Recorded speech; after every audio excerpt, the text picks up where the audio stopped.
Shalom, segenap jemaat GKI Jatinegara dan Bajam Bintara yang terkasih di dalam Tuhan. Saat ini adalah minggu kedua dari 2 minggu misi GKI Jatinegara.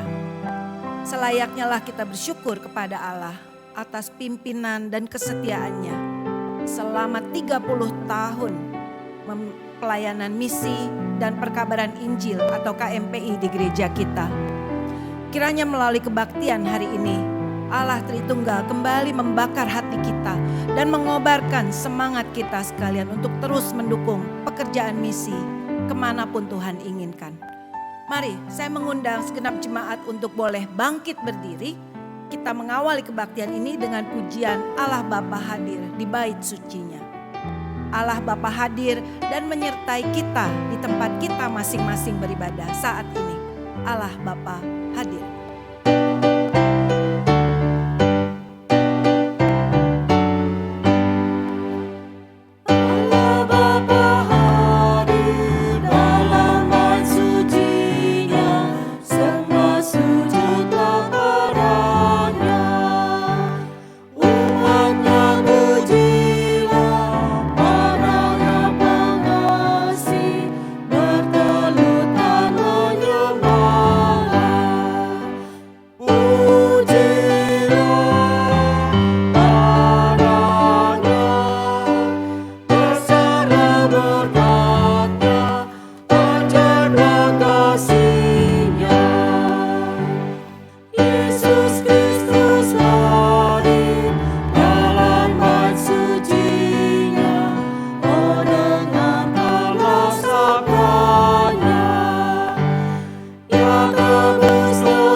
Ibadah 2 minggu misi kedua ini didasarkan pada pengakuan iman kita bahwa pertolongan kita adalah di dalam nama Tuhan yang menjadikan langit dan bumi.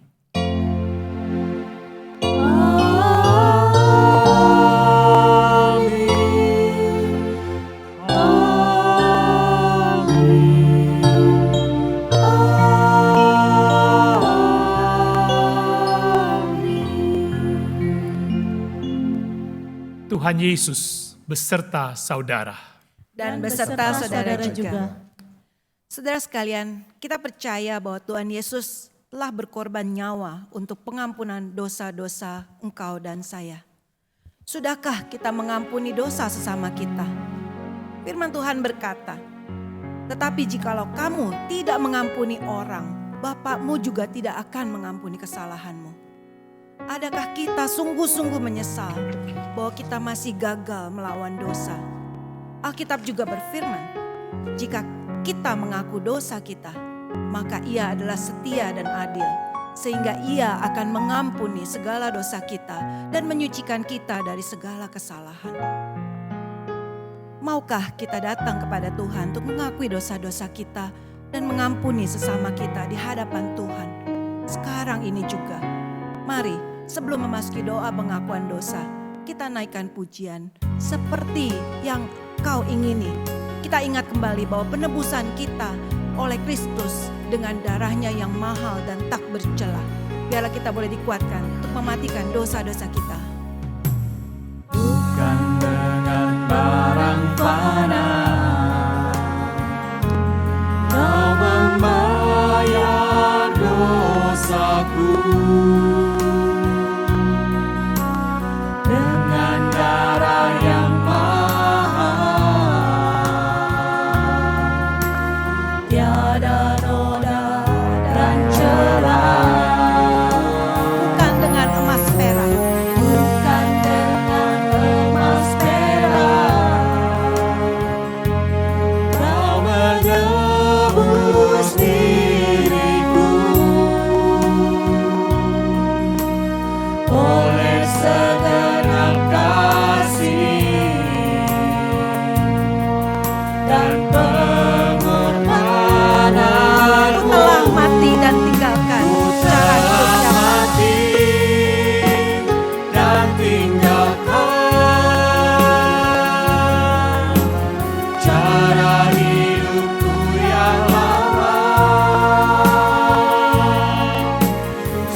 Jemaat yang dikasihi Tuhan, mari kita berdoa dan mengakui segala dosa-dosa kita. Ya Tuhan, kami adalah umat tebusan-Mu dengan harga yang begitu mahal, dengan darah-Mu bahkan nyawa-Mu sendiri ya Tuhan Yesus. Engkau menebus dosa kami. Terima kasih karena pengampunan-Mu itu begitu luar biasa. Hidup kami yang sia-sia Engkau tebus untuk menjadi hidup yang kudus, hidup yang berkenan kepadamu dan hidup yang memuliakan Engkau. Namun kami harus jujur di hadapan-Mu ya Tuhan, karena tidak ada yang tersembunyi di hadapan-Mu. Seringkali kami masih hidup seperti hidup yang lama kami. Kami masih hidup di dalam kesia-siaan ya Tuhan. Kami masih hidup jauh daripada kehendak-Mu yang kudus. Ampuni kami Tuhan. Kalau kami banyak di rumah karena situasi pandemi COVID-19 ini, namun di rumah kami tidak jadi berkat buat sesama anggota keluarga kami. Kalau kami egois, kalau kami melakukan hal-hal yang menyakiti anggota keluarga kami. Ampuni kami Tuhan kalau kata-kata kami kasar. Ampuni kami Tuhan kalau kami mementingkan diri sendiri. Bahkan di tempat kami boleh bekerja atau bertemu dengan orang lain, kami hanya memikirkan diri kami dan bukan memikirkan kemuliaan-Mu dan memberkati sesama kami. Itulah kenyataan Tuhan, kami menyia-nyiakan hidup yang sudah Engkau tebus dengan harga yang begitu mahal. Namun Tuhan, pagi ini sebelum ibadah ini kami lanjutkan, kami datang mengaku dosa kami. Kami menyesali semua hal yang tidak berkenan kepadamu Tuhan. Kami tahu Engkau sangat murah hati. Pengampunan-Mu terus-menerus Engkau mau berikan kepada kami yang siap, mau terbuka di hadapan-Mu, mau minta ampun, dan mau hidup lebih sungguh-sungguh memuliakan Engkau. Ampuni kami Tuhan. Beri kami kesempatan untuk menjalani hidup yang lebih baik lagi. Ingatkan terus akan pengorbanan-Mu sehingga kami tidak akan sia-siakan hidup kami lagi. Kami mau lebih bisa menyatakan kasih-Mu lewat kata-kata kami, lewat perbuatan kami, lewat senyum kami, lewat kepedulian kami kepada orang-orang di sekeliling kami. Biar Tuhan dimuliakan dan orang-orang di sekeliling kami, keluarga kami yang dekat maupun mereka yang ada di sekitar kami boleh merasakan kasih Tuhan lewat hidup kami. Terima kasih untuk pengampunan-Mu, terima kasih untuk kesempatan yang baru. Di dalam nama Tuhan Yesus, kami bersyukur dan berdoa. Amin. Amin. Jemaat sekalian, mari kita bangkit berdiri, kita sambut berita anugerah. Dari Kisah Para Rasul, pasalnya yang ke-13, ayat yang ke-38 sampai 39. Jadi ketahuilah, hai saudara-saudara, oleh karena Dialah maka diberitakan kepada kamu pengampunan dosa. Dan di dalam Dialah setiap orang yang percaya memperoleh pembebasan dari segala dosa yang tidak dapat kamu peroleh dari hukum Musa. Demikianlah berita anugerah dari Tuhan. Syukur kepada Allah. Haleluya, terpujilah Tuhan. Tuhan kita adalah kasih dan kasih-Nya besar. Mari kita naikkan pujian ini. Kasih-Nya besar, berkat-Nya melimpah. Dia rela mati, selamatkan kita. Kasih-Nya besar, berkat-Nya limpah. Dia rela mati, selamatkan kita. Kasih-Nya besar, berkat-Nya limpah. Patut ku ingat, ku syukuri. Betapa tingginya, betapa lebarnya kasih-Nya Yesus, sungguh besar. Betapa dalamnya, betapa kekalnya kasih-Nya Yesus, sungguh besar. Silakan duduk.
firman Tuhan akan segera disampaikan oleh Pendeta Hans Wisang dengan tema Hati yang Menginjili.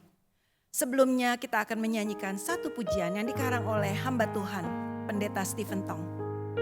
Ketika pelayanan misi ke Sarawak, ada kisah singkat di balik lagu ini. Setelah 1 hari ia melayani dengan udara yang begitu terik panas. Setelah malam hari tidur dengan udara yang begitu dingin. Dan ditemani oleh ributnya suara ternak babi yang persis berada di bawah rumah tempat dia menginap. Ia merenung apa makna semua pelayanannya. Keesokan harinya Tuhan Yesus memberikan pesan misi yang kemudian tertulis dalam pujian yang berjudul Kemana Saja. Tuhanlah yang memimpin setiap pelayanan misi. Tuhan mau kita mengabarkan Injil kepada siapapun, dimanapun. Apakah itu tetangga kita, famili kita, badan misi, sekolah Kristen, ataukah ke berbagai tempat melalui pelayanan KMPI GKI Jatinegara. Apapun itu, kiranya lagu ini boleh menggugah hati kita untuk menyediakan diri dan apa yang ada di dalam kita untuk tunduk pada pimpinannya, bermisi buat Tuhan kemana saja.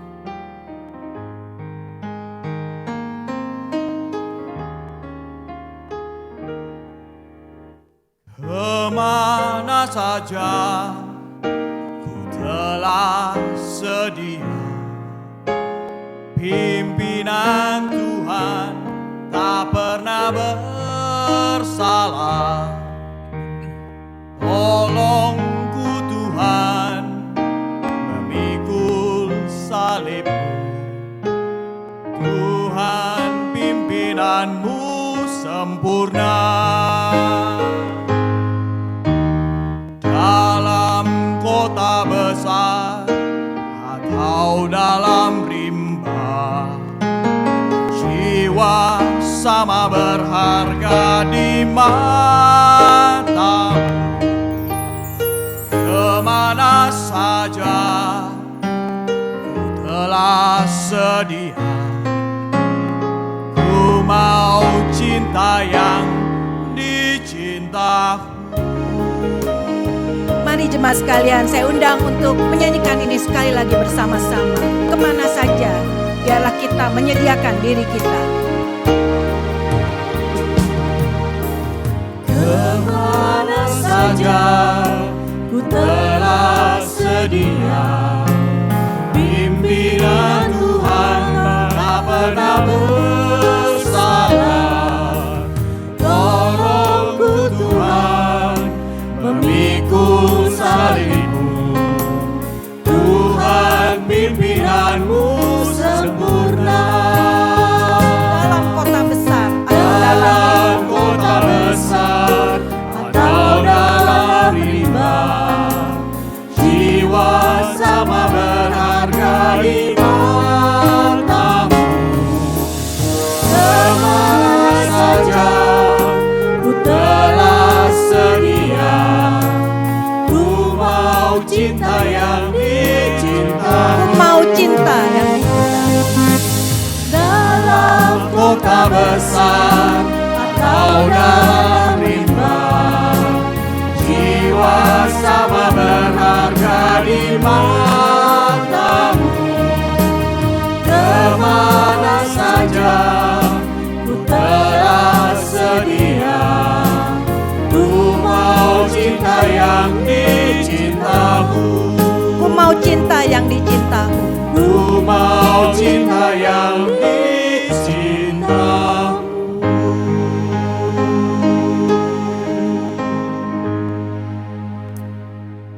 Jemaat yang dikasihi Tuhan, mari kita satu di dalam doa. Ya Tuhan, sebentar lagi kami akan membaca dan merenungkan firman-Mu. Biarlah Tuhan, hati yang menginjili, yang merupakan tema perenungan firman Tuhan hari ini, benar-benar menggema di dalam hati kami, memotivasi kami sungguh-sungguh memberi hidup kami Tuhan, untuk taat kepada firman-Mu, untuk pergi kemana Engkau mau utus kami, untuk mau menjadi pelaku-pelaku firman membawa berita kabar baik dimanapun Tuhan tempatkan kami. Tuhan, Ajarkan kami kebenaran firman-Mu itu, yakinkan kami bahwa penunjukan, penugasan, penempatan Tuhan kepada setiap kami tidak pernah salah. Selalu yang terbaik untuk kemuliaan-Mu. Sebentar kami baca dan renungkan firman Tuhan. Allah Roh Kudus kiranya menolong setiap kami untuk mengerti kebenaran firman yang akan disampaikan di mimbar ini. Sehingga kami boleh menjadi pelaku-pelaku firman yang taat. Kemana Engkau utus, kami siap pergi ya Tuhan. Karena kami tahu Engkau menyertai dan memimpin kami. Hamba-Mu yang akan menguraikan kebenaran firman, mohon urapan-Mu. Supaya boleh menyampaikan kebenaran dengan cara yang benar, dengan cara yang komunikatif, dan kami semua siap diberkati dan diutus. Dengarkan doa kami Bapa, di dalam nama Tuhan Yesus kami bersyukur dan berdoa. Amin. Amin. Jemaat yang dikasihi dalam Tuhan Yesus, Shalom. Saya bersyukur pada Tuhan, firman hari ini akan menolong kita bersama-sama memiliki semangat hati yang menginjili. Kisah para Rasul pasal 18 ayat 2 dan 3 adalah dasar dari perenungan firman Tuhan pada hari ini. Kisah para Rasul pasal yang ke-18 ayat kedua dan yang ketiga, di Korintus ia berjumpa dengan seorang Yahudi bernama Aquila yang berasal dari Pontus. Ia baru datang dari Italia dengan Priscilla istrinya, karena Kaisar Claudius telah memerintahkan supaya semua orang Yahudi meninggalkan Roma. Paulus singgah ke rumah mereka. Dan karena mereka melakukan pekerjaan yang sama, ia tinggal bersama-sama dengan mereka. Mereka bekerja bersama-sama, karena mereka sama-sama tukang kemah. Sedemikianlah firman Tuhan. Yang berbahagia ialah yang mendengarkan firman Allah dan yang memeliharanya. Haleluya. Haleluya. Haleluya. Haleluya.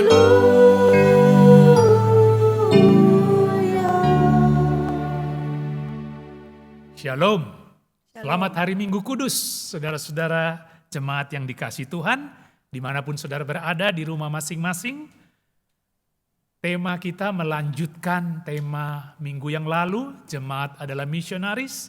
Sekarang kita mau bicara hati yang menginjili. Dan kita mau belajar dari dua tokoh yang baru saja kita baca, satu bagian tentang kisah dia, pertemuannya dengan Rasul Paulus di Korintus. Kita mau belajar dari Priscilla dan Aquila, pasutri yang sungguh mengasihi Tuhan, yang hatinya sungguh punya kerelaan, motivasi untuk menginjili, menjadi saksi Tuhan dimanapun mereka berada. Nanti kita belajar dari riwayat hidup mereka, ya, yang siap dipakai Tuhan dimanapun Tuhan tempatkan. Kita mau belajar bagaimana pelayanan misi itu tidak harus berarti menjadi seorang seperti saya misalnya yang full time melayani, ya, atau beberapa hamba Tuhan yang lainnya di gereja atau di pelayanan misi atau dimanapun, ya, di mana saja kita ditempatkan Tuhan, di situ kita melayani. Mungkin masih ingat minggu lalu, ya, saya menutup renungan firman Tuhan dengan dua pernyataan, ya, setiap orang yang ada di dalam Kristus adalah misionari, dan setiap orang di luar Kristus, mungkin tetangga kita, mungkin orang-orang di sekeliling kita, masyarakat di sekitar gereja kita adalah ladang misi. Tapi yang penting kita memiliki hati yang menginjili. Hati yang punya motivasi yang jelas. Sudah menerima kasih Tuhan, sudah menerima kabar baik menjadi berita yang kita alami, pengampunan dosa dan keyakinan akan penyertaan Tuhan, hidup yang kekal. Kita rindu orang lain pun memiliki pengenalan yang sama. Saudara dikasih dalam Tuhan Yesus Kristus, yang pertama kita mesti sadari dulu, ya, ada satu ayat yang indah di 1 Korintus 3 ayat 6 yang berkata demikian, ini dari surat dari Rasul Paulus pada jemaat Korintus, aku menanam, Apolos menyiram, tetapi Allah yang memberi pertumbuhan. Artinya saudara, pelayanan itu bersifat teamwork, kerja tim saudara, ya. Kita bermisi tidak bisa sendirian. Kita bermisi sebagai satu tim kerja. Anak-anak Tuhan, hamba-hamba Tuhan, misionaris, jemaat Tuhan. Bersama-sama berbagi tugas untuk memberitakan Injil. Allah sumbernya yang memberi pertumbuhan. Paulus di sini berkata, aku menanam, Apolos menyiram. Saudara, menarik sebenarnya kalau dibahas 1 Korintus 3 ayat 6 ini, itu bicara tentang Paulus menegur umat Korintus, jemaat Korintus yang ada perselisihan, yang hidupnya tidak rohani, ya, hidupnya sedang sia-sia karena bertengkar mementingkan satu sama lain, bertengkar memperebutkan siapa lebih baik, siapa lebih besar. Paulus sebagai salah sosok rasul yang dihormati sebagian dari jemaat Korintus, merasa Paulus yang paling besar, tapi sebagian lain melihat Apolos yang lebih besar, sehingga terjadi keributan di dalam gereja tersebut. Paulus mengatakan, siapa Paulus, siapa Apolos? Hanya hamba-hamba Allah yang taat dengan panggilan bermisi, Allah yang jadi sumber menumbuhkan pelayanan misi itu. Karena itu, sekali lagi saudara ya, pelayanan misi selalu bersifat tim kerja. Nah saudara, kalau kita masuk ke pembacaan kita tadi, Pak Priscilla dan Aquila yang kita bisa katakan sebagai rekan kerja Paulus, ya, di Kisah Rasul 18 ayat 2 sampai 3, ya, kita membaca di situ pertemuan perdana Paulus dengan Pak Sutri ini. Pak Sutri ini berasal mungkin dikatakan Aquila berasal dari Pontus, ya, di daerah dekat-dekat sana, saudara. Tetapi mereka rupanya memiliki usaha dagang di Roma. Dan di situ juga mereka sudah jadi orang Kristen, bergereja di situ. Ya, salah satu gereja yang awal sudah ada di kota Roma. Lalu mereka rupanya, karena mereka orang Yahudi, lalu di situ ada keributan yang membuat Kaisar Roma mengusir semua orang Yahudi. Lalu Aquila dan Priscilla, mereka berangkat ke Korintus untuk melanjutkan usaha dagang mereka. Ya, dan di situ mereka bertemu dengan Paulus. Cepat akrab karena ternyata mereka punya usaha yang sama. Paulus punya usaha juga membuat kemah. Mereka juga punya usaha dagang membuat kemah, membuat dan menjual kemah. Mereka cocok, cepat akrab. Paulus melayani, mereka juga melayani. Bagaimana mereka melayani tidak dijelaskan secara detail, tetapi kita bisa percaya mereka melayani dengan mendukung pelayanan Rasul Paulus. Membuat kemah itu, menjual kemah itu, hasilnya kemudian diberikan untuk mendukung pelayanan Paulus. Sehingga Paulus bisa konsentrasi pada pemberitaan Injil, walaupun Paulus juga tidak suka membebani. Ya. Dia ingin pelayanan itu tidak membebani orang lain, dia juga bekerja. Mereka bekerja sama. Saudara, ini perjumpaan pertama Paulus dengan Priscilla dan Aquila. Dan kita tahu di sini Priscilla dan Aquila menjalankan fungsi mereka. Men-support pelayanan misi Paulus. Paulus yang di depan, karena memang Paulus diberikan karunia untuk memberitakan Injil. Untuk KKR kemana-mana, untuk mendirikan jemaat-jemaat. Dan kita melihat saudara, ini sekitar tahun 50-an ya, di masa abad pertama itu. Kemudian kita bisa lihat lebih lanjut. Saya akan mengajak kita melihat beberapa bagian dari kisah para rasul, di mana Priscilla dan Aquila muncul, disebutkan di situ ya. Dari Korintus, Paulus berangkat memberitakan Injil ke Efesus. Mereka juga ikut ke Efesus. Ya. Lalu di Efesus kita membaca bagaimana Priscilla dan Aquila tetap sebagai rekan kerja Paulus yang mendampingi, mensupport pelayanan Paulus. Kalau di Efesus itu dikatakan Paulus membawa mereka, itu berarti Paulus percaya kepada Priscilla dan Aquila, rekan kerja yang dapat dipercayai. Mungkin pada saat yang sama sekaligus Priscilla dan Aquila meluaskan usaha dagang mereka, ya, buka cabang begitu di Efesus, yang tujuannya jelas untuk memberi support pada pelayanan misi penginjilan. Ini hati yang menginjili, saudara, penuh dengan semangat mengembangkan diri, menjadi bisnis yang besar, bukan semata-mata untuk kekayaan sendiri, tapi memang untuk melayani. Patut diteladani tentunya, saudara ya.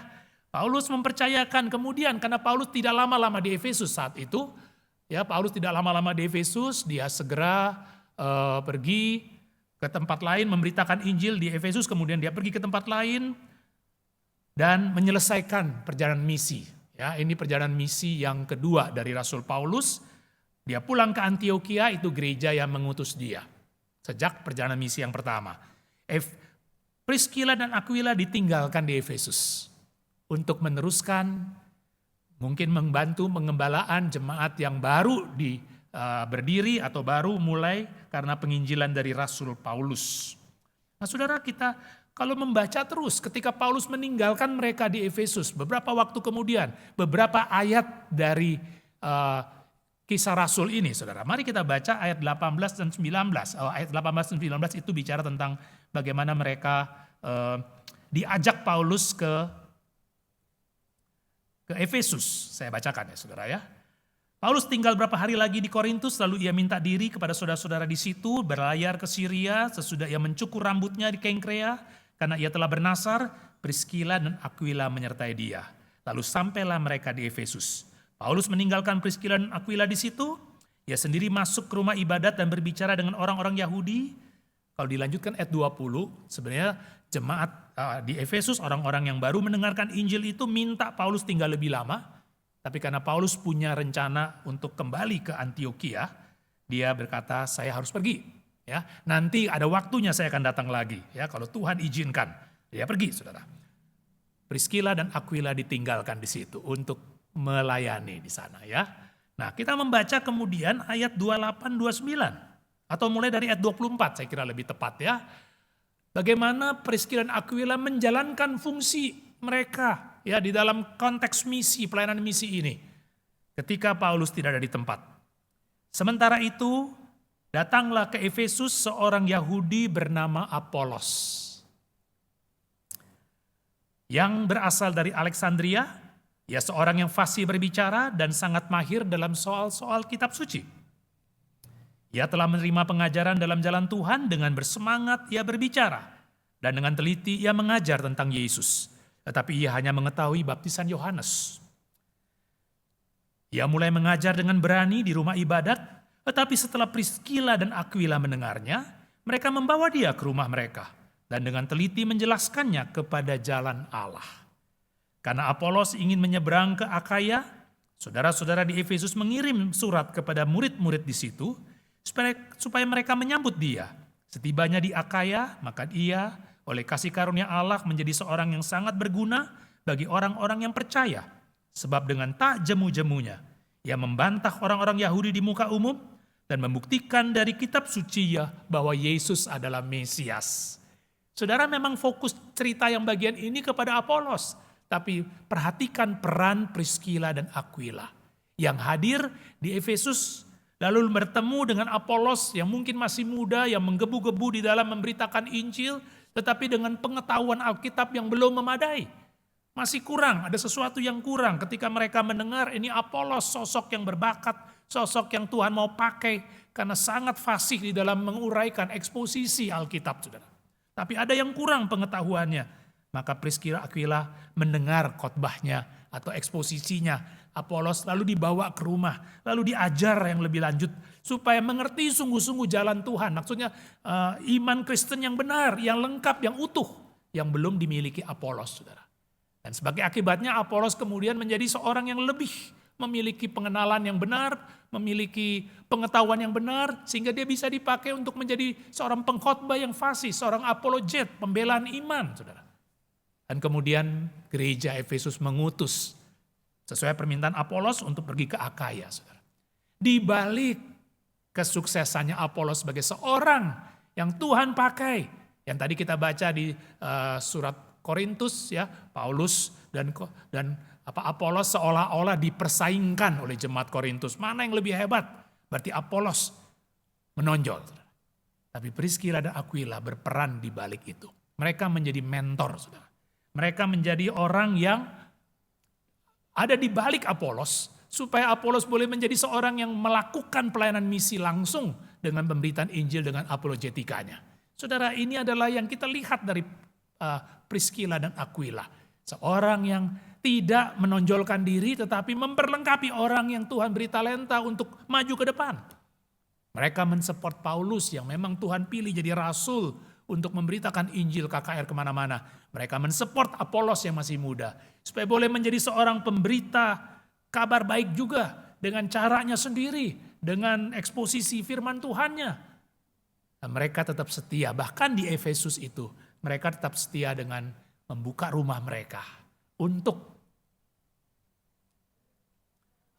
untuk gereja di situ boleh beribadah. Saudara, ini sangat indah sekali. Mari kita lihat selanjutnya apa yang dilakukan oleh Priscilla dan Aquila sebagai rekan kerja ya di pasal 19. Nah, kita tidak akan baca pasal 19 ini ya, tetapi nanti setelah ibadah ini saudara boleh dicari waktu ya untuk membaca melanjutkan kisah para rasul ini. Di pasal 19 Paulus kembali ke Efesus. Nah, ini dalam perjalanan PI yang ketiga ya. Dia mengunjungi Efesus, lalu dia melayani di sana kurang lebih 2 tahun, memperlengkapi jemaat sebagai seorang rasul yang punya pengetahuan yang lengkap. Dia menjadi gembala di sana dan kita melihat Priscilla dan Aquila tetap di sana hadir. Ya, sangat mungkin rumah mereka, tempat mereka berdagang, karena mereka mungkin seorang yang diberkati Tuhan dengan kekayaan, hasil dagang, bisnis mereka pakai untuk ibadah dari jemaat. Paulus melayan di sana, memperlengkapi. Nah, ketika Paulus di Efesus pada masa itu, di pasal 19 itu, ya, kemudian Paulus menulis sebuah surat kepada jemaat Korintus. Karena dia tetap ya sebagai seorang penginjil tapi juga seorang gembala, ya, di mana dia mendirikan gereja, dia tetap menggembalakan dari jarak jauh, memantau, ya, memberi perhatian. Dengan cara apa? Dengan cara menulis surat. Dengan cara apa? Ketika orang-orang di gereja-gereja yang dia layani di tempat-tempat yang berbeda, ada masalah, ada tanya, menulis surat, dia balas. Ini penggembala, penginjil sekaligus penggembala, saudara, ya. Lalu ketika Paulus menulis surat kepada jemaat Korintus, yang tadi kita baca salah satunya pasal 3-6, ya, tentang ada masalah sedikit di gereja Korintus, dalam nasihat-nasihat Paulus. Lalu di dalam pasal 16, 1 Korintus 16, penutup dari surat 1 Korintus ini, Paulus menyebut Priscilla dan Aquila. Disebut dalam surat ini, sampaikan salam. Karena ingat, pertemuan pertama Paulus dengan Priscilla dan Aquila adalah di Korintus. Jadi mereka sudah kenal, jemaat Korintus sudah kenal Paulus dan Aquila, Priscilla dan Aquila punya kesan yang baik, sehingga Paulus berkata salam dari Priscilla dan Aquila kepada jemaat di Korintus. Ya, mereka Paulus dan Aquila ini sangat-sangat membantu aku dalam pelayanan. Saudara, kita lanjutkan di pasal yang ke-20, saudara, ya. Silahkan nanti membaca sendiri supaya waktu kita bisa fokus kepada kisah di sini. Kisah para Rasul pasal 20 ayat yang ketiga. Tapi saya bacakan mungkin ayat ketiga ini ya. Pasal 20 ayat yang ketiga.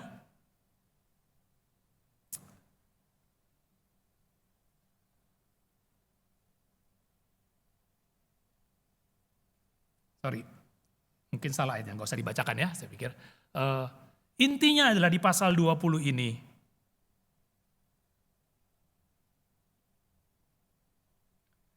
di akhir misi Paulus yang ketiga, setelah dia sekian lama di Efesus, dia mau balik kembali, ya. Seperti biasa di akhir dia akan kembali ke gereja asal untuk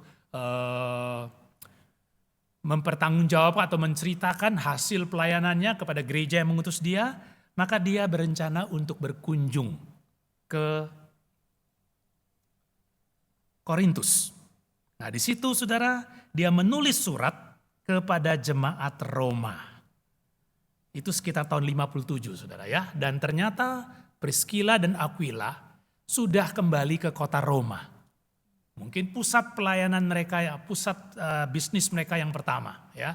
Mereka sudah ke Korintus waktu diusir oleh kaisar, berdagang di situ, menemani Paulus ya, dipercaya oleh Paulus, dibawa ke Efesus, tinggal sekian lama di Efesus, mengembangkan bisnis mereka sambil support pelayanan Paulus, support pelayanannya Apolos. Ketika Paulus balik ke Efesus, mereka bekerja sama lagi, rumahnya dibuka untuk tempat pelayanan, dan di penghujung pelayanan Paulus di Efesus, dia mau kembali kembali menyelesaikan, dia akan ke Korintus, dia tulis surat kepada jemaat Roma. Paulus belum pernah ke jemaat Roma, tapi Paulus rindu bisa melayani bisa ke Roma, karena di Roma itu boleh dikatakan tempat di mana semua orang dari seluruh dunia, jajahan Roma ada. Dari situ dia punya rencana mau pergi ke Spanyol, ujung bumi pada waktu itu. Dia ingin memenuhi, menggenapi janji Tuhan, panggilan Tuhan, pergilah ke ujung bumi, jadikan semua bangsa muridku. Atau seperti kata Tuhan Yesus sebelum naik ke sorga, kamu akan menerima kuasa kalau Roh Kudus turun ke atas kamu akan menjadi saksiku di Yerusalem, Yudea, Samaria, sampai ke ujung bumi. Paulus meyakini panggilan dia memberitakan Injil ke bangsa-bangsa di luar Yahudi. Dia mau ke Roma, nanti dari Roma dia mau ke Spanyol, dia ingin pergi ke ujung bumi menggenapi janji Tuhan. Betapa mulia ya hati yang menginjili miliknya Paulus. Priscilla dan Aquila juga punya hati yang menginjili. Mereka tiba di Roma, kembali berdagang di situ, dan mereka dikenal sebagai orang yang membuka rumahnya sekali lagi untuk pelayanan, untuk gereja di situ. Maka ketika Paulus menulis surat pada jemaat Roma, jemaat yang dia belum kenal, dia titip salam buat Priscilla dan Aquila yang membuka rumahnya bagi pelayanan di gereja di Roma. Jadi saudara, kita melihat ya, Paulus dengan Priscilla Aquila tetap menjalin hubungan yang baik sehingga Paulus berani mengatakan, saya mungkin belum dikenal oleh jemaat Roma, tapi jemaat Roma memiliki Priscilla dan Aquila. Jemaat yang baik, yang setia. Jadi aku titip salam pada mereka.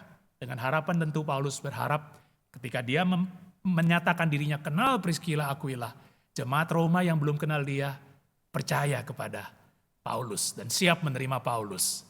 Berarti Priscilla dan Aquila memang orang-orang yang dihormati, orang-orang yang dapat dipercaya, orang-orang yang memiliki nama baik, melayani di jemaat Roma dengan hati yang menginjili.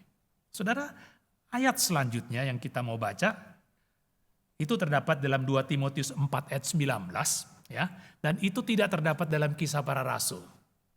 Saudara, ini penyebutan terakhir Priscilla dan Aquila di dalam surat-surat Paulus maupun dalam Kisah Para Rasul ya.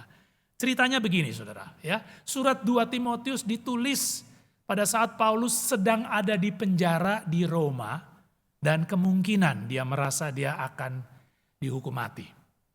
Nah, Paulus pernah di penjara sebelumnya di kota Roma, itu kita bisa baca di Kisah Rasul pasal 28. Kisah Rasul pasal 28, Paulus pada pasal-pasal sebelumnya ketika dia pulang ke Antioquia, ke Yerusalem setelah pelayanan misi yang ketiga, di situ dia ditangkap, difitnah orang-orang Yahudi di Yerusalem, hendak dibunuh tapi kemudian diselamatkan oleh pasukan Romawi dari Kaisarea. Dan karena dia warga negara Romawi, ya, kepala pasukan tidak berani mengadili.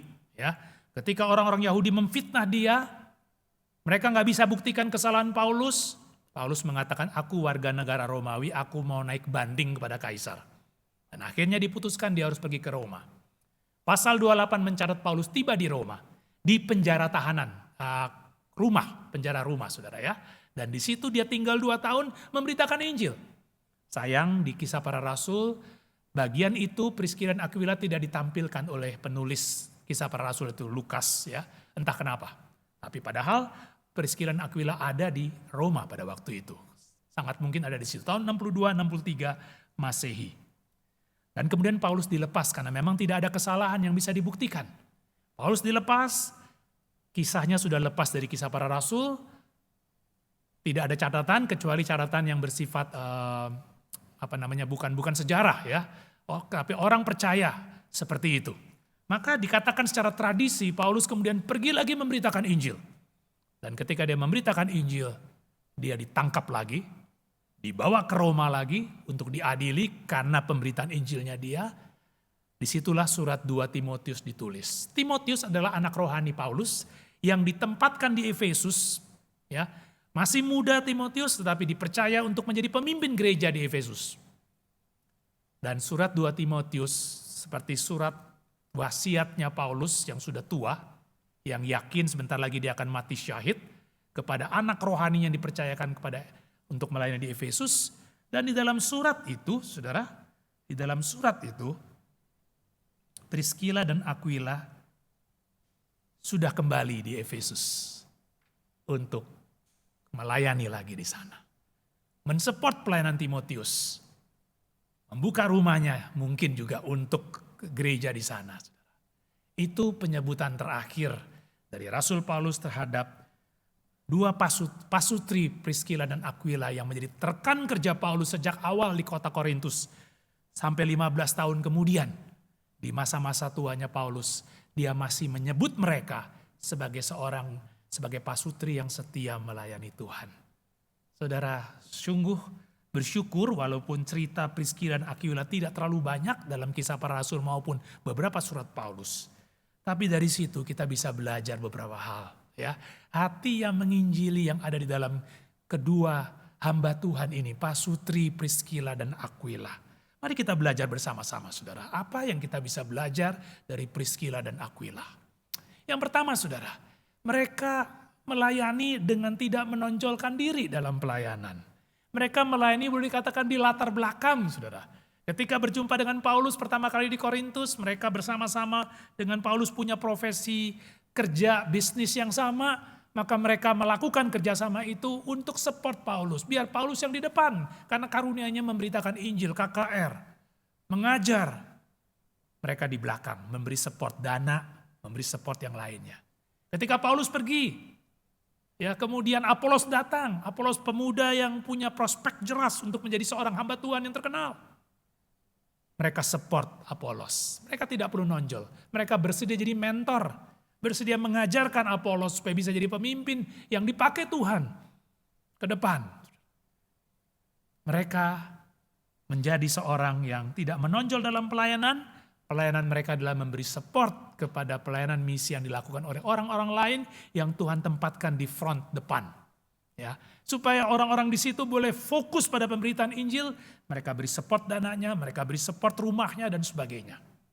Yang ketiga tadi saudara sudah disebutkan, mereka menjadi mentor bagi anak-anak muda untuk memperlengkapi mereka bisa melayani dengan lebih efektif. Mereka mengambil peran yang saya katakan tadi saudara ya, di latar belakang. Mereka tahu apa yang Tuhan siapkan, pelayanan macam apa yang mereka harus kerjakan. Mereka tidak mengambil sesuatu yang bukan milik mereka. Mereka mempersilakan atau mensupport yang Tuhan taruh di front depan. Mereka cukup di front belakang tapi setia. Di mana mereka berada, mereka selalu menjadi orang-orang yang tim kerja untuk penginjilan, saudara. Dari sebelum Korintus kan Roma, dari Korintus, Efesus, balik ke Roma, balik ke Efesus lagi, saudara. Sambil bisnis mereka jalankan, tapi hasil itu dipakai untuk memberitakan Injil, saudara. Satu hal yang sangat indah, pelayanan mereka memfasilitasi pelayanan misi. Saudaraku yang dikasihi dalam Tuhan Yesus Kristus, mari kembali kepada bagian-bagian awal dari khotbah saya dengan kutipan 1 Korintus 3 ayat 6 lagi, saudara ya. Pelayanan misi itu bersifat tim kerja, saya sebutkan tadi, saudara. Jadi aku menanam, Apolos menyiram, tapi Allah yang memberi pertumbuhan. Saudara, memahami prinsip seperti ini berarti setiap orang ada bagiannya. Setiap saudara dan saya yang sudah menjadi milik Kristus, yang sudah mengalami penebusan anugerah keselamatan oleh Tuhan Yesus Kristus, ingat, setiap kita adalah misionari. Setiap kita adalah misionari dan sekeliling kita yang belum kenal Kristus adalah ladang misi. Berarti nggak harus pergi jauh-jauh kalau Tuhan tidak utus jauh-jauh. Di lingkunganmu, di keluargamu, di tetanggamu, di masyarakat di mana engkau bekerja. Di situ ladang misimu, di situ engkau menjadi misionari. Miliki hati yang menginjili. Itu yang paling penting. Ada motivasi yang jelas. Saya diselamatkan karena ada tugas untuk memberitakan kabar keselamatan pada orang lain. Supaya bukan hanya saya yang menerima anugerah keselamatan, tapi orang lain juga.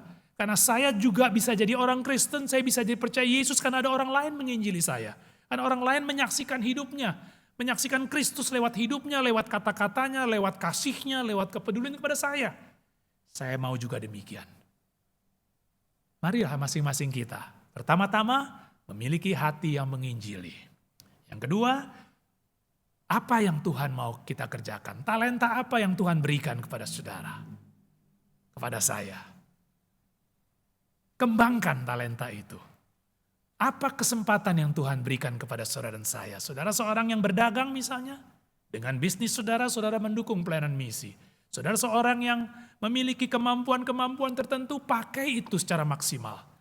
Dengan hati yang penuh dengan penginjilan, Tuhan pasti akan memberikan kesempatan kepada saudara. Dimanapun saudara hadir, di situ Tuhan memberkati saudara, menjadi tim kerja memberitakan Injil, menjadi tim kerjanya Allah. Sungguh indah, bukan?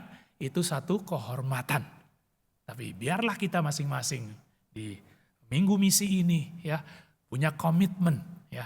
Saya mau taat kepada perintah Tuhan dan kemudian cari tahu di mana Tuhan mau tempatkan, dan kalau Tuhan sudah bukakan pengetahuan itu, pengenalan itu, lakukan.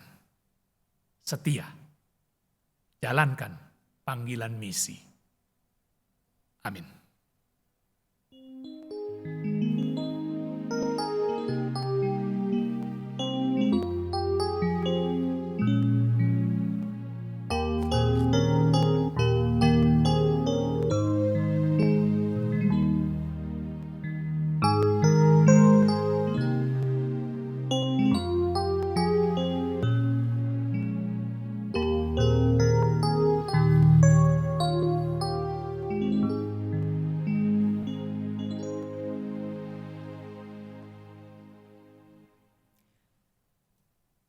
Jemaat Tuhan, mari kita bangkit berdiri dan bersama-sama kita mengikrarkan pengakuan pada baptisan kita menurut pengakuan iman rasuli.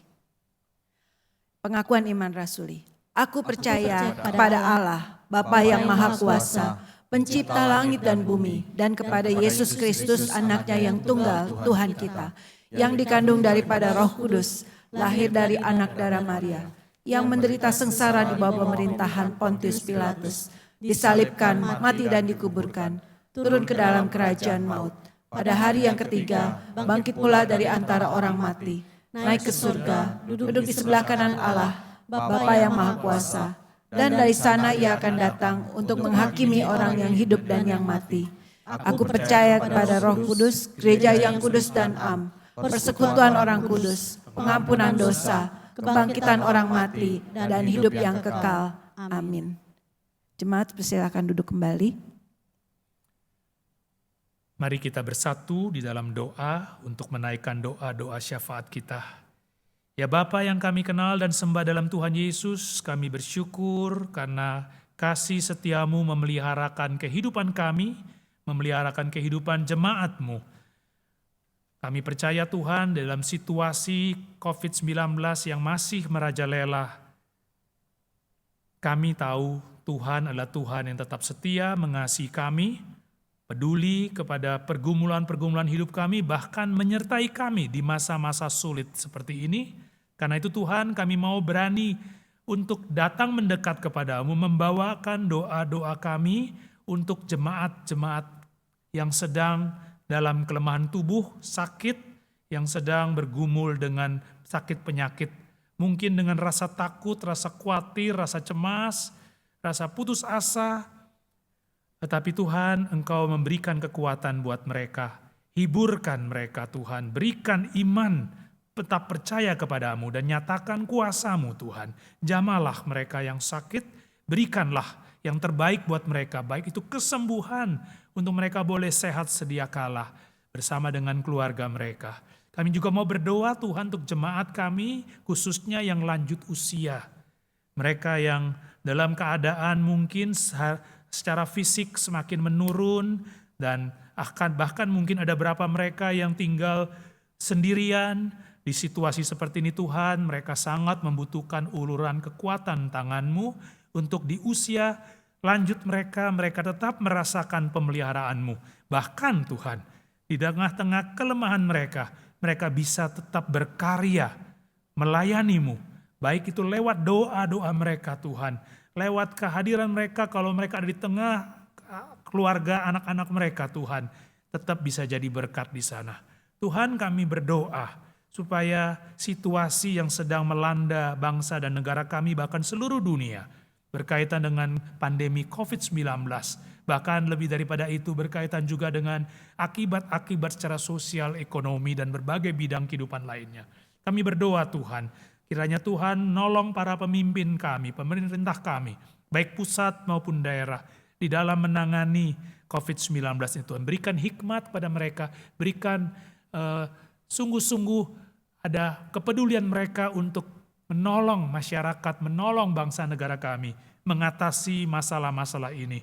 Kami percaya Tuhan, dengan pertolongan Tuhan, para pemimpin kami yang bekerja dengan tulus, bekerja dengan sungguh-sungguh, Tuhan akan berkati dengan hikmat untuk mengambil keputusan yang tepat, untuk menghasilkan solusi-solusi untuk masa depan bangsa negara kami. Kami berdoa Tuhan untuk gereja-Mu di tempat ini. Gereja-Mu Tuhan yang sadar akan panggilan untuk bermisi, karena misi adalah hidup atau panggilan utama dari gereja-Mu di tempat ini. Biarlah lewat khotbah-khotbah yang sudah dijalankan sepanjang 2 minggu ini berturut-turut, Tuhan terus bersuara di hati setiap kami, baik kami yang adalah jemaat maupun para pemimpin gereja. Berikan hati yang bersama-sama menyadari panggilan misi ini, sehingga tidak seorang pun dari jemaat Tuhan yang merasa tugas misi hanya untuk para pemimpin gereja, hanya untuk mereka yang sekolah teologi. Tapi setiap kami yang sudah diselamatkan, sudah terima anugerah keselamatan, mempunyai kewajiban, mempunyai tugas yang Tuhan berikan untuk menjadi saksi-saksi-Mu. Biarlah gereja-Mu semakin dibangkitkan untuk melakukan misi dengan sungguh-sungguh, dengan kreatif, dengan segala kelengkapannya, dan bekerja sama sebagai satu tim kerja, sehingga pekerjaan Tuhan dikerjakan bersama-sama. Tuhan yang anugerahkan segala yang dibutuhkan, segala yang diperlukan untuk pelayanan ini jadi berkat. Banyak jiwa diselamatkan, dipertemukan dengan Tuhan Yesus.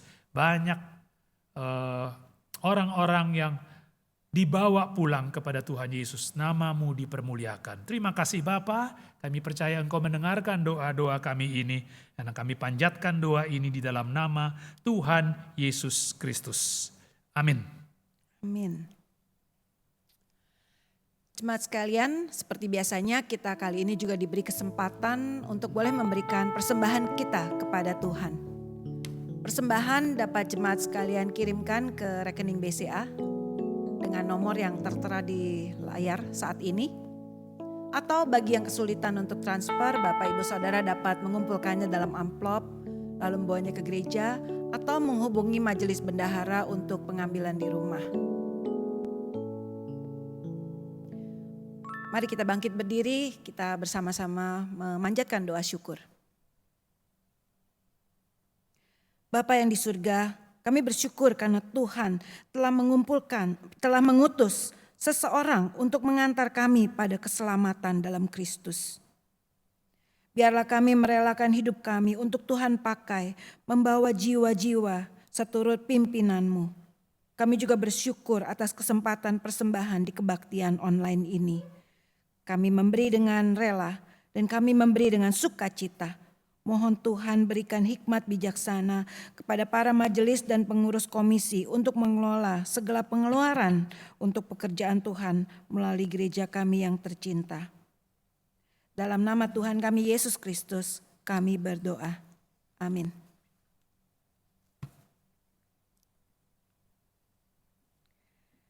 Jemaat sekalian, dalam 2 minggu misi ini, jemaat diundang untuk terus mendukung pelayanan misi dan perkabaran Injil dengan mengambil janji iman untuk periode tahun 2020 hingga tahun 2021. Pengisian formulir dapat dilakukan secara online dengan menggunakan link yang saat ini tertampil di layar Bapak Ibu Saudara sekalian, yaitu www.bit.ly/janji-iman 2020.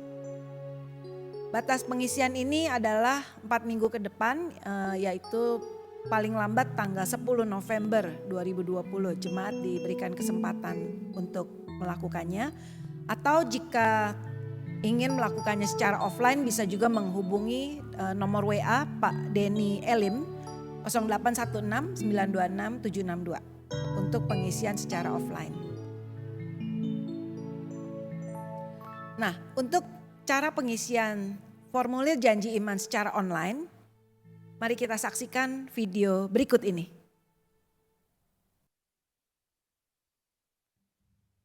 Kita isi dulu alamatnya http://bit.ly/janji-iman 2020. Dia akan diarahkan ke Google Form.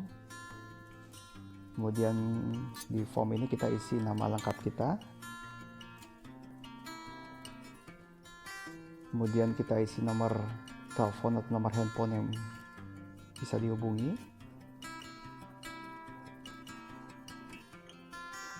Kemudian kita isi nominal janji iman kita per bulan. Ada beberapa pilihan di sini, misalnya saya akan memberikan 500.000 sebulan. Atau bila Bapak Ibu ingin memberikan sekaligus atau per periode, bisa dipilih pilihan yang nominal lainnya. Kemudian klik next. Kemudian kita isi berapa nominal janji iman yang kita akan berikan untuk per periode atau sekaligus. Di sini saya mengisi 10 juta. Kemudian saya pilih periodenya 1 tahun. Kemudian kita klik submit. Selesai. Terima kasih.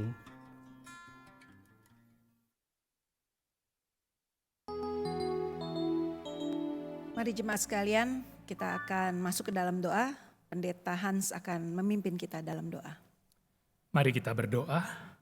Ya Bapa di sorga, Engkau melihat hati setiap jemaat yang di rumah masing-masing Tuhan, menggumuli dengan sungguh-sungguh panggilan bermisi, dengan hati yang penuh dengan passion semangat untuk menginjili Tuhan. Dan kami diberi kesempatan untuk memberikan janji iman kami, demi mendukung pelayanan misi dan pengabaran Injil dari gereja-Mu di tempat ini. Tuhan tolong, sebelum kami menuliskan, sebelum kami mengambil keputusan, kami ingin hati Tuhan yang dicurahkan kepada hati kami. Untuk kami sungguh-sungguh mengerti apa yang harus kami kerjakan, apa yang harus kami lakukan, berapa yang harus kami berani persembahkan. Karena semuanya berasal dari Engkau dan kami hanya mengembalikannya itu karena passion yang Tuhan taruh dalam hati kami. Bapa di sorga, tidak ada seorang pun Tuhan yang tidak memiliki panggilan atau kewajiban untuk mendukung pelayanan ini. Karena itu Tuhan tolong setiap kami. Berikan keteduhan dalam hati kami mendengar suara-Mu.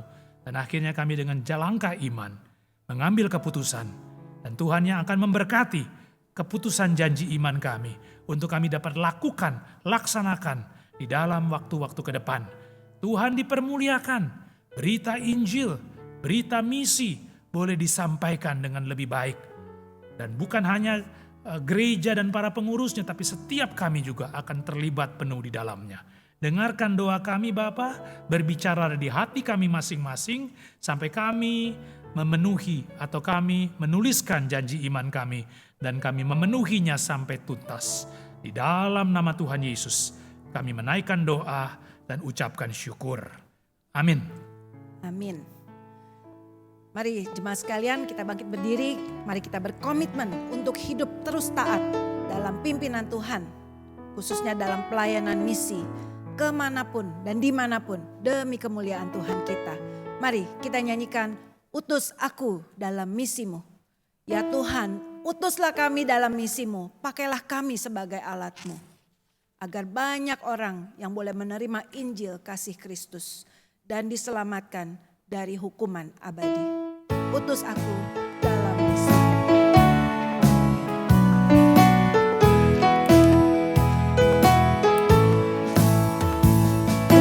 Utus aku dalam misimu, oh Tuhanku, nyatakan kehendak-Mu. Pakaiku sebagai alatmu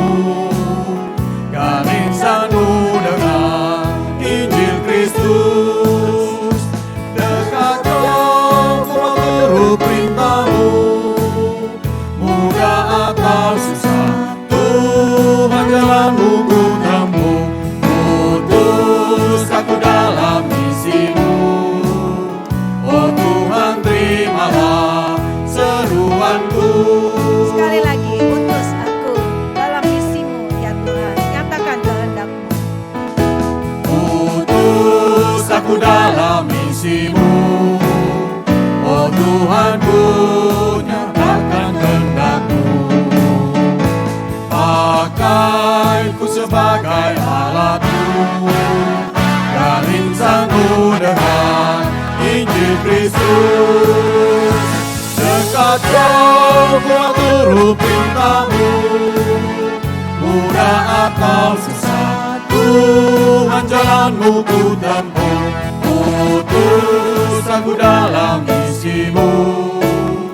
Oh Tuhan terimalah seruanku. Oh Tuhan terimalah Oh seruan. Tuhan terimalah seruanku. Sekali lagi, oh Tuhan Oh Tuhan terimalah seruanku.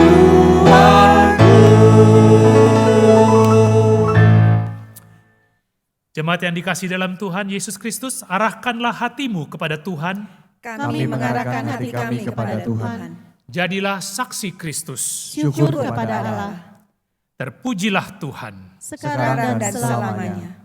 Terimalah berkat Tuhan, kasih karunia Tuhan Yesus Kristus dan kasih Allah dan persekutuan Roh Kudus menyertai kamu sekalian dari sekarang ini sampai Tuhan Yesus datang kedua kali Maranatha, bahkan sampai selama-lamanya. Amin. Haleluya, haleluya, haleluya, haleluya, haleluya, amin, amin, amin. Jemaat Tuhan, ibadah telah selesai. Harap diingat untuk janji iman. Jangan lupa, mari kita dukung pelayanan misi melalui KMPI. Sekarang jemaat dipersilakan untuk mengambil waktu teduh. Tuhan Yesus memberkati.